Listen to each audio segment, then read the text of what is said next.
What a wonderful affirmation, Lisa. Thanks for lifting up this vision of a future of the world we're going to make by our willingness to each one of us lift up our dreams, lift up our willingness to live from the genius of the and in our lives.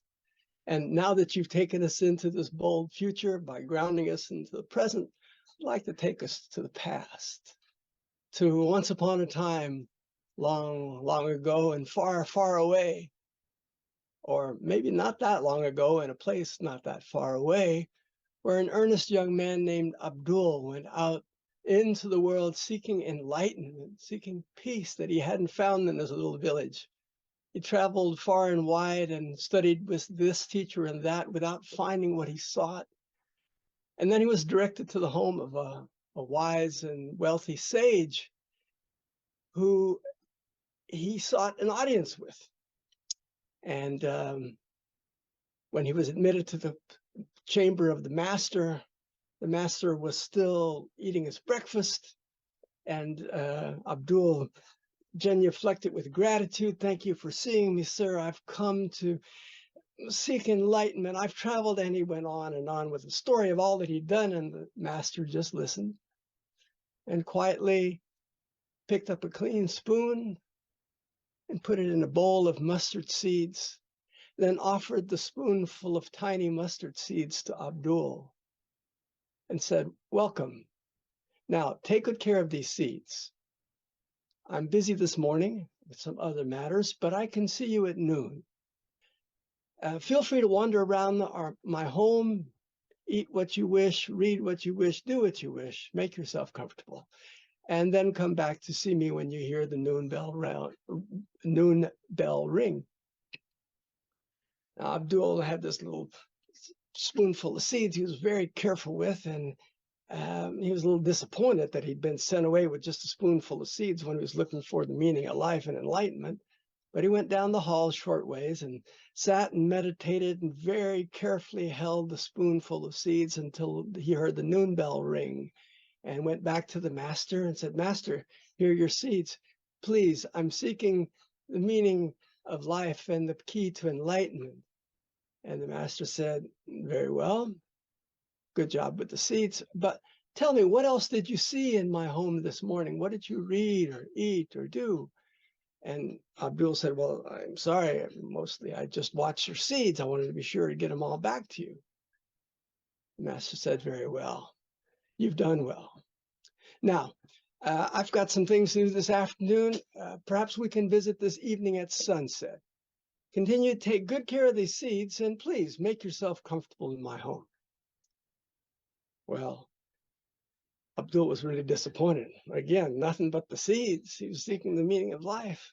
But he was hungry, and he could smell good food down the hall, so he followed the smell of the food, and sure enough, he walked into a dining hall with a vast table laden with meats and cheeses and platters of vegetables and cakes and candies and breads of all sorts. He ate and he ate while admiring the silver and the paintings on the wall.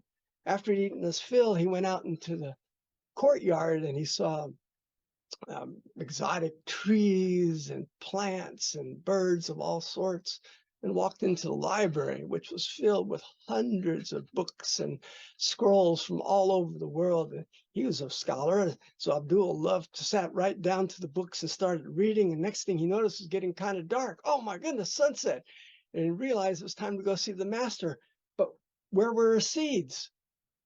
He retraced the steps and found the spoonful of seeds on the dining room table where he'd eaten, only the spoon had been knocked over by the cat that was sitting up there on the table eating the leftovers. Well, distraught, Abdul picked up what seeds he could, put them in his pocket along with the spoon, and ran down the hall to the master and said, "Master, I've returned. I'm sorry, I didn't take very good care of the seeds." And the master said, "No worries. Just tell me, what did you do?" Well, Abdul started telling him, thanking him for the great food and admiring the tapestries and the paintings and all that he'd read in the library. And the master said, "You've done well." But Abdul said, "Yes, but I dropped all the seeds." And the master said, "No matter. You came here seeking the secret to enlightenment.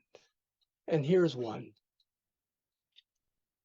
It's one thing to sit in silence and focus on the seeds of your spirit, meditating alone in the dark. It's another to enjoy the pleasures and treasures of the world. The trick is to learn to balance the inner and the outer world, to simultaneously be appreciative and aware of both. It's not a matter of one or the other, it's a matter of both.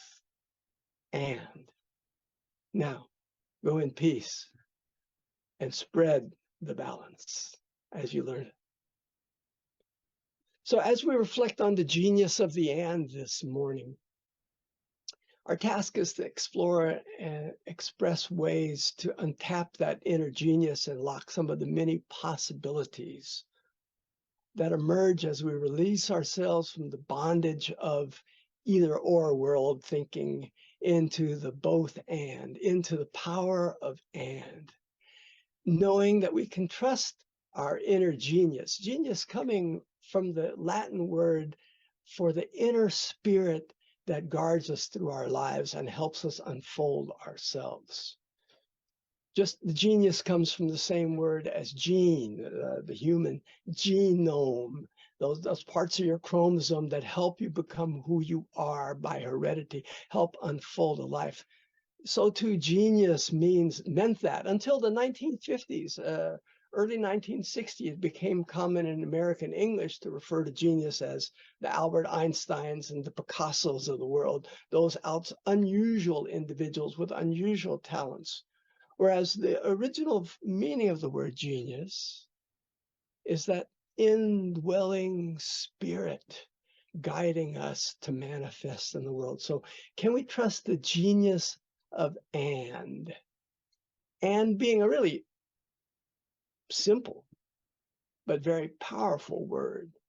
When seen in a grammatical construct, it's a conjunction, a word that connects to other words or groups of words. As a mathematical construct, and is represented by this well-known symbol, right? This and that, the sacred and the divine, the good and the evil, the left and the right are and, summarized by that symbol. But as a metaphysical construct, which is what we're dealing with here as a spiritual community, and points beyond the horizon to a place where we're no longer bound by our either or thinking and are connected to divine mind, the source, where we see life as an additive process, not something that diminishes as we get older, not something that's a pile of money or a home or an object that we have to hold on to lest it become less than, lest it be stolen from us, but as an additive process that's constantly expanding and growing and pulling us deeper.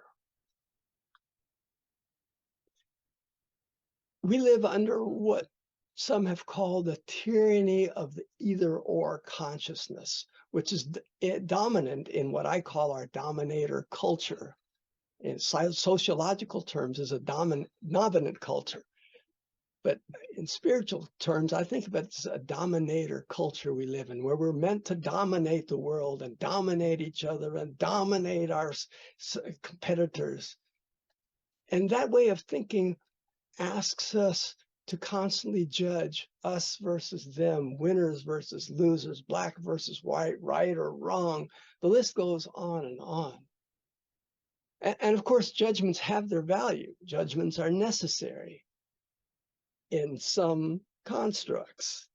But in the way that we go through life judging things as being good or bad, people as being part of us or part of the other tribe, that divisiveness, that separation leaves us feeling lone and sad and scared and needing to defend against the other, which is trying to dominate us. instead of calling us into the present moment, into the additive process, into the power of the and.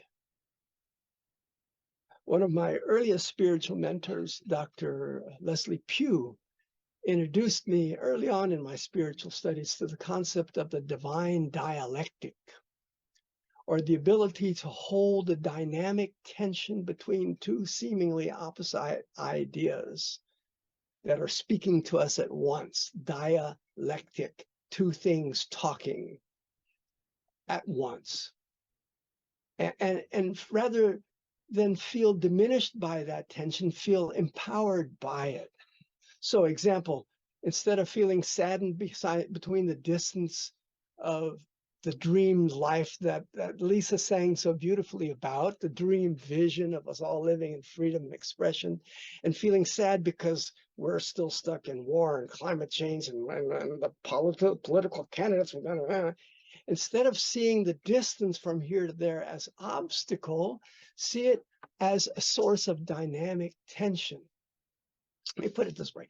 Let's say I'm measuring who I am by the ruler, by the yardstick of I'd like to manifest my spirit self, my infinite, whole, loving self, constantly freely expressing, but I'm a little overweight, I'm underachieving, and I don't have enough, and I'm getting smaller and smaller at this end of the ruler stick where my goal is so far away.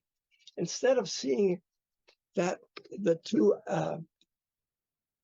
ideas as being that far apart, think of them as being along a more flexible dimension, that you could even tie a string to each end and use it as a bow to shoot forth your arrow of intention into the world. Your arrow of sacred intention to manifest at the highest level, from a place of dealing with the seeming opposites of the divine dialectic. And rather than being diminished by this tension, feel it as a source of propelling my vision forward, knowing that it's a gift, it's divine. It's a gift from spirit, from infinite mind, unfolding uniquely in my set of circumstances and in your set of circumstances. Another way to look at it is using the metaphor of the pendulum, which was laid forth brilliantly by the scientist and author Itzhak Bentov in his breakthrough book, Stalking the Wild Pendulum, in the 1970s. One of the first authors to be able to explain the emerging field of quantum physics, helping to understand that everything we see out there in the world, on the material plane, whether it's a swirling galaxy of vast size out there, or the tiniest atoms inside the molecules inside the cells of my skin here, there is in fact no thing. This cell, this chair, this stick, the universe, the galaxies are all just energy pulsating between poles of being, non-being, between particle and vibration. It's all just energy, which Reverend Rainbow's been trying to tell us for decades now. And the metaphor of the pendulum is that Bentov was saying that all of life, every atom, every galaxy is constantly swinging, is a vibration between vibration and particle, swinging into and out of being. And that, as metaphysical students, I'm really happy because I've heard a new lesson. I've gone to a new seminar. I'm feeling enlightened and encouraged. My yoga class makes me feel relaxed today. Oh, yay. I get home and the cat has spilled the cat litter all over the floor and there's a mess in the kitchen. Oh, boo. Yay, boo. Yay, boo. Bentov's idea is that the pendulum is constantly swinging from one state to the other, but at the point between states, when it's gone to one end of its arc, before it moves to the next. At this point is infinity, is absolute stillness. And the metaphor is that as you and I, as students of consciousness, learn to settle into this space, into this place of infinite rest out here, knowing that pendulums will always happen, we'll always be swinging back and forth. But as we learn to rest in this place of infinity, that's neither this way or that we can achieve the seemingly unachievable. We can expand the limitless possibilities open to us as we see beyond the limits of the material, of either or thinking, of the fluctuations between joy and sorrow, faith and fear, hope and hopelessness, and come again and again to a place where we're rooted in the present moment. I really like the words of Father Richard Rohr, another very powerful contemporary mystic whose Center for Action and Contemplation in Albuquerque, New Mexico is an amazing place to visit.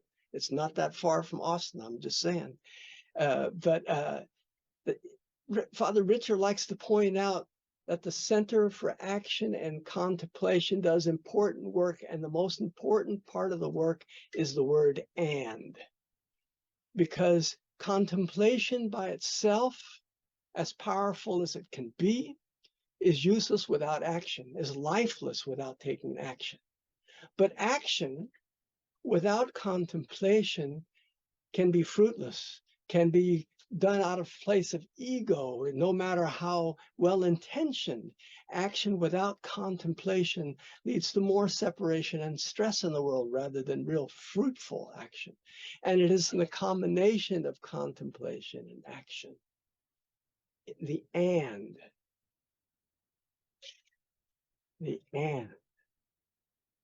that brings true power to the work of that center and to each of us as individuals who are trying to integrate new thought principles in our daily lives in a meaningful way. Because that's finally is the work, right?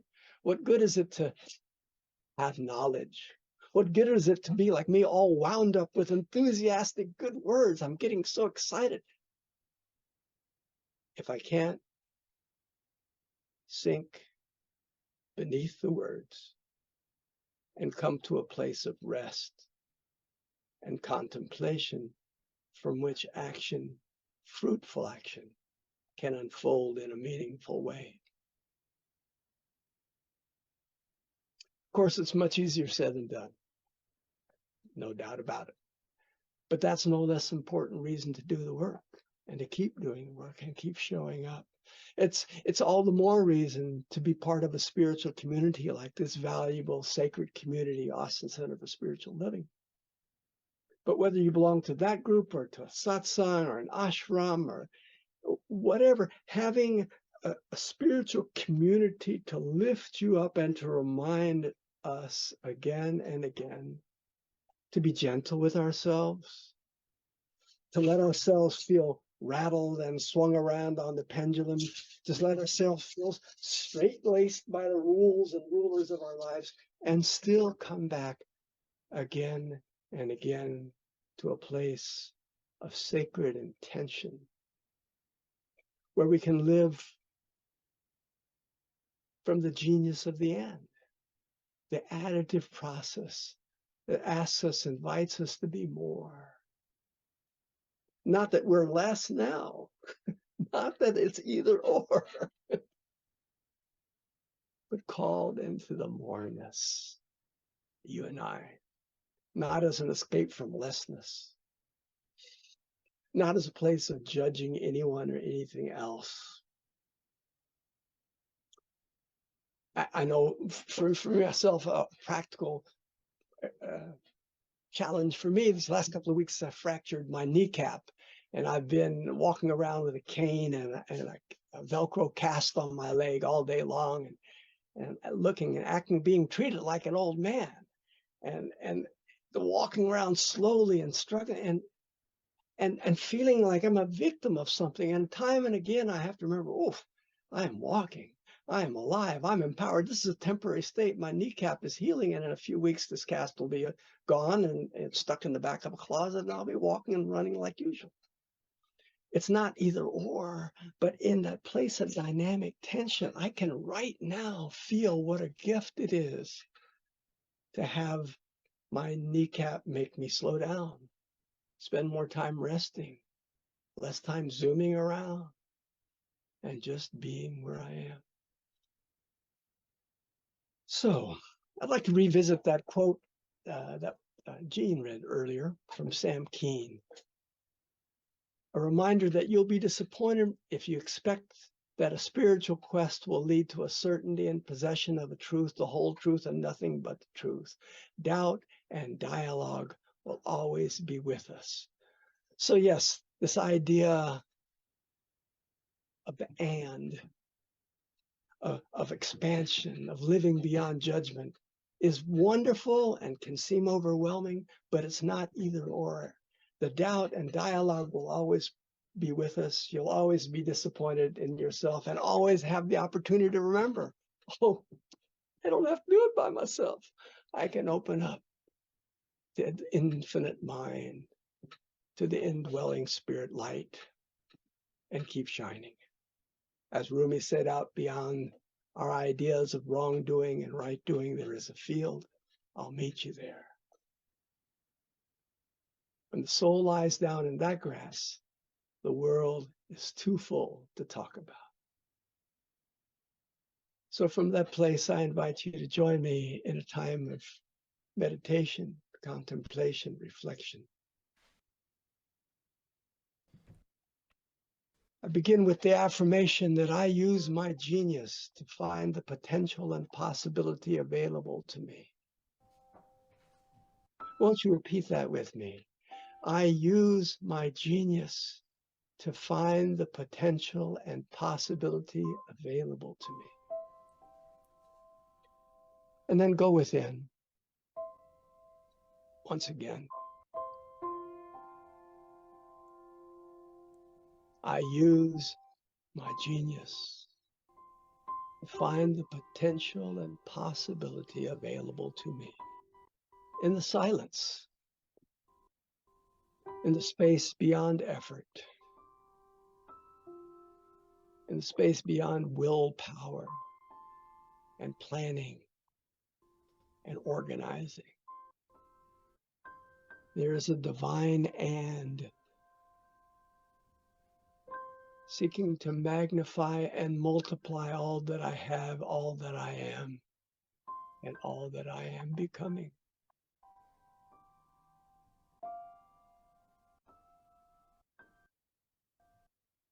I do my part, and there is nothing I need do. Trusting that infinite mind is unfolding in perfect ways. As I trust the genius of the and works through me. Now, and now.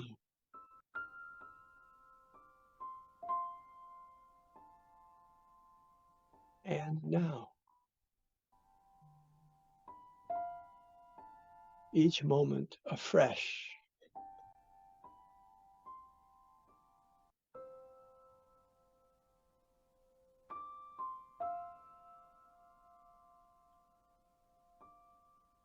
From a place of infinite gratitude, I send forth a blessing to all beings, all creation, from this place of and, releasing any sense of separation, feeling my connection to the whole, knowing all is well and all shall be well. I speak these words for me, for you, for all beings. I I name it and claim it and say, it is so. And so it is. Amen.